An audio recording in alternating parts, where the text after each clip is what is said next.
ख़बर शामिल कजे थी। मोरो सिंध मां जितां सिंधी अल्ताफ़ सूमरो जी रिपोर्ट मुताबिक़ जिनसी ज़्यादती जो निशानो बणायल मोहम्मद उर्स जी न्याणी शेमीम पंहिंजो बयान ॾींदे चयो त मूंखे घरवारनि दड़का ॾिना, जंहिं ते नाराज़ थी घरां निकिती हुयसि। जंहिं दौरान मूंखे अकेलो ॾिसी चौकीदार समेत 4 ॼणनि खणी मूंखे जिनसी ज़्यादती जो निशानो बणायो आहे, जिन में पठान खोसो, साजन खोसो, हिकु जतोई, ॿियो मल्हाह शामिल आहे, जिन मूंखे गैरेज में खणी वञी जिनसी ज़्यादती जो निशानो बणायो आहे। बाद में पुलिस खे इतला ॾिनो वियो, जंहिं पहुची मूंखे तहफ़ुज़ ॾिनो आहे।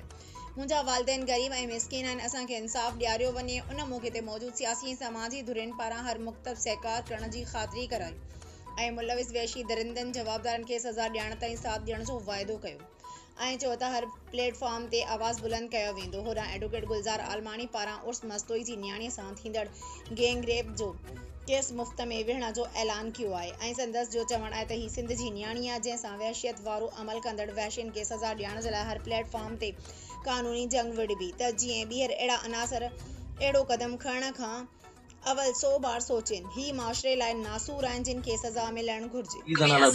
मोहम्मद उर्स मस्तोई। अरे तू घर च रात का काय बजे निकती आई? 11:30 जा 12 पे थी तो वञे। क्यों निकती आई? घर थोड़ा हलाया नहीं अनपढ़ दे करे।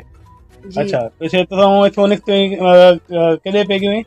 बस वञा पे अपने मामे दे उडो वले वाट तो स्टॉप तो थी जो मोटी में तो खोसे चा दू जणे उन्हें जबरदस्ती किती आई दू मला है एकला जतो या। अच्छा उन दे नाले के एकड़े दा ये पठान नाला वो खोसाए। हां ब्या भी उनी दा माइट वो खोसाए साजिद नाला से ब्या जतो ये ब्या भी मला जतो दा नाला के जतो दा नाला विसर गया। मला दा नाला के मला दा मे को विसर गया। घणे जणे 4 जणे ने एकड़ा पंजवा शायद।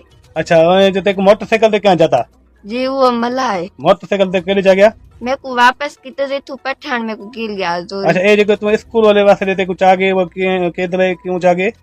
मैं कोई ते वापस कराने आए मैं पठान गिर गया कि मैं तो अपने मामा ने छोड़ानम। हां मैं तो उनदे चवण ते लगी पीछे मैंने जबरदस्ती की। अच्छा वो किथे ते को घन गए?